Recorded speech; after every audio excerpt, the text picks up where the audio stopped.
Hey everyone, how's it going? So, you're riding to work with Kenny. It's late. I had a late start this morning. Anyway, so I know a lot of you like the stories I tell about my cars and, antics and stuff from when I was a teenager. And a couple of vehicles come to mind. One time, I needed a 340 engine for something. And somebody said, "Oh, remember so-and-so over in White Plains has that 340 Cuda?" And I was like, "Oh yeah, I don't remember his name now, but they said, yeah, I think he's selling that." So I was like, "Oh, okay." Now I didn't know the guy personally, so drove over to his house, and there was this 340 Cuda sitting there. It was a 71 actually, and I wound up buying it for $500. It was a 340 4-speed pistol grip with a console, with the rally gauges. It had an overhead console, and it had the whole 9 yards. I mean, it was technically a nice car at one point in its life, but it had been beaten to death. I mean, beaten to death. Every body panel on this car was hit. There was not a straight line on this car. The interior was trashed for the most part. I mean, the seats were ripped up and that, but I mean, the console, everything else was pretty much salvageable, and I think I did save a lot of that stuff and wound up selling it later. But I got this car, and I got it home. Though the front K-frame was actually broken. It was actually split in two. So right in the center, it was broken. So like when you revved up the motor, you could actually see the frame twisting and everything else in the front. Oh, it was a disaster. But I took that car, and I remember the car ran. I mean, it had cojones behind it. It really ran good. So I took that engine out, and what happened was I wound up years prior, I had put a note on a 69 Dodge Dart Swinger that I saw in a parking lot. It was an orange 69 Dodge Dart Swinger 340 4-speed car with a bench seat and the whole 9 yards. But it was pretty heavily rotted. And I put a note on it: if you ever decide to sell this car, let me know. Well, the guy apparently held on to the note. Well, obviously he did. He held on to the note, and then I get a call at my house. This is well before cell phones. I get a call at the house. The guy tells me who he is, and he says he's ready to sell the car. Excuse me. So I'm like, okay. I go over to his house, and he apparently had wanted to restore it. So he had pulled the motor apart. He pulled the engine out, pulled the transmission out, and disassembled everything. I mean, the transmission was in a zillion pieces. The engine was in a million pieces. Like, you couldn't unbolt anything else. Everything that could have been unbolted was unbolted. And then he gave up on the project because he realized how rotted the body actually was. The A-pillars were rotted. The inner fender wells were rotted. The frame rails were rotted. The car was rotted. But it was an original 340 Swinger car. And he was the original owner. So I wound up buying it. I think I gave him $300 for the car and everything that went along with it. So then at that point, when I got the car, I was like, you know what? This thing is beyond fixing. It was just, by today's standards, it's not. But back then, it's like you could buy another car. So what I wound up doing was I actually drove out to Phoenix, Arizona, and I bought a Dodge Dart GT, a completely rust-free car. And basically, I was going to turn it into a Swinger. And that car was an original 318 car, but I got it with no engine, no transmission. So I was going to swap everything over. So once I got that car over to my house, some guy comes over. He saw it sitting in the driveway, so he comes over, wanted to know if I wanted to sell it. No, I didn't want to sell it. So he asked, he goes, "How much you got into everything?" So I explained to him whatever I had. I don't recall. I probably had $1,500 maybe into the shell between going out to Arizona, getting it, and bringing it back. I think I probably had $1,500 into that. And then I had, I think it was like $300 in the car, and then a few extra parts. So maybe I had $2,000. So he offered me like $3,500 for everything. So it's just like, shoot, I'm going to make money on this. I may as well. So I turned around and I sold it. The guy got it up and running. He actually got it up and running, and he made it look like a Swinger. He painted it the original orange. He wasn't trying to pass it off as a Swinger. He did not change the VIN numbers or anything like that. But I remember he he came by the house with it. He had it orange, like the way it was originally. And the car looked good. He was so happy with it. It took him a couple of years to do it, but he did it. And then the weird thing is, I wound up buying a 73 Dodge Challenger 318 automatic car. And I happened to see in somebody's driveway a 1970 Imperial. 69, 70, or 71. Now I don't recall. I'm pretty sure it was a 70 Imperial. And the weird thing is with that car, like I saw it sitting in somebody's driveway with no plates on it. It was a two-door too, black with a black interior. And the car was actually pretty clean. But idiot me at the time, I should have left it alone. But I wound up buying that car, but I bought it for the engine and transmission, the 440 and the 727. So I basically took all that stuff out and scrapped the rest. Idiot me, you don't know. So I got the engine out and everything else. So I had the Challenger, and I was going to do an engine swap. And all of a sudden, that guy with the Dart shows up with his brother. And he sees the Challenger, and he says, we want to buy the Challenger and the 440 you have there.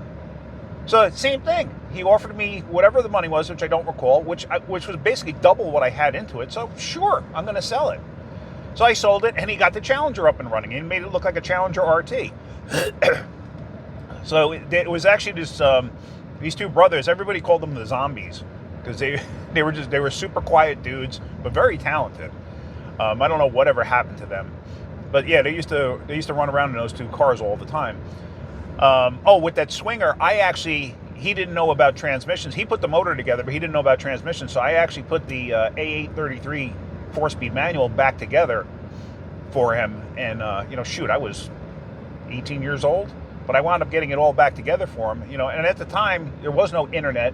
You went off of Chilton manuals and stuff like that. But I was able to get the transmission back together and it worked perfectly. So.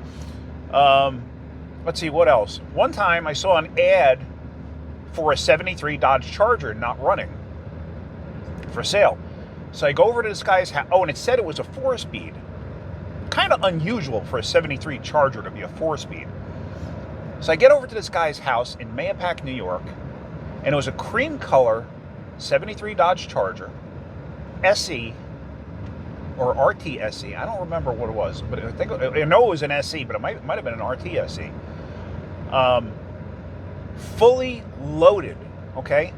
Pistol grip 4-speed, console, rally gauges. It had the captain's chairs in white leather or whatever. I think it was white leather, but they were the ones that would swing out so you could get out easy. It had every option under the sun, and it was a 400 4-barrel. So 400 4-barrel 4-speed. I believe it had an 8 3/4 in it, dual exhaust, the whole 9 yards. It was like the top of the line Charger you could buy at the time. So when I went to the guy's house, I realized that the fuel line going to the fuel pump was split. So it was sucking air, and he just didn't care. He just wanted it gone. I think I paid $100 for it, for the car. So I got the car back, and unfortunately, a New York car, it was pretty heavily rotted too. So, I was looking at it. I was like, do I really want to get involved in this thing? So I was like, nah. I put an end to penny saver. I turned around and I sold it. Now, I had already registered it in my name, and I drove it a little bit. It needed a lot of help, but I drove it a little bit. And when I decided to sell it, I put it up for sale, and I never really paid attention to it. And those times you only got a little 73 you actually got a title. 73 you got a title. So I went to go sign the title over, and the guy who was buying it from me, he looks and he goes, oh my gosh, he goes, did you notice the VIN number? And I said, no. And I look, and the VIN number was 000007. Yeah. It was the 7th car produced that year. So it turns out it was the 7th Charger, that is. It was probably an executive's car built specifically for an executive for Chrysler. Yeah, I didn't realize it at the time. But there again, I wouldn't have done anything with it. It was just way too far gone. One time, and I have my buddy Dominic Evangelista, who I still speak to, him and I grew up together. He might have a picture of this somewhere. I bought when I was 16. I was still in high school. I bought a 68 Plymouth Barracuda. And the Barracuda was blue with white stripes. It was a coupe. I didn't really like coupes, but the car looked cool. And it had a fake snorkel hood scoop on it, which kind of stupid, but hey, I was a kid. It looked cool. It had a roll bar in it. It was a 4-speed, 318, 4-barrel with a 4-speed. Somebody put the 4-barrel on it.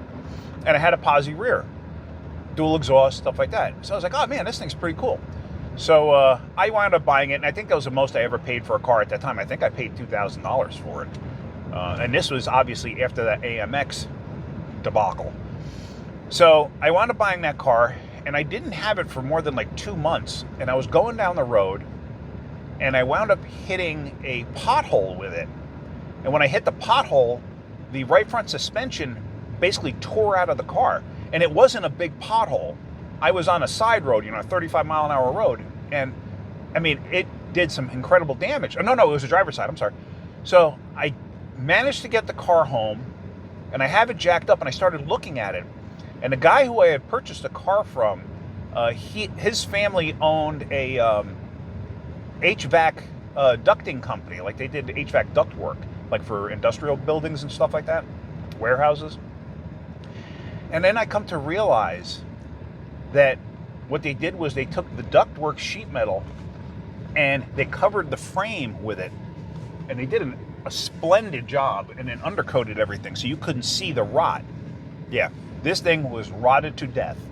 Once I realized that and I started peeling that stuff off, and I could see where the upper control arms were just like where they mounted the frame it was just completely gone. I was just like, well, so much for this car. So yeah, talk about being upset. Yeah, that just that one really upset me because it was such a nice looking car. There again, that car, I wound up parting it out. What else? I can't really think of anything off the top of my head. I know there's a ton of them, but I just can't think of anything off the top of my head at the moment. But I'm sure there's more. That's enough for this video, though. Anyway, hope you liked that story. If you did, hit that like button. If you could, please subscribe. All right, guys, have a great day. Oh, hit the notification button, too, if you could. And if you look down in the description, I have links to Amazon products. I do get a small percentage if you buy something. I do get notice for traffic if you just at least click on it. So if you could click on it, I would really appreciate it. All right, guys, thank you so much. Have a great day, and keep wrenching.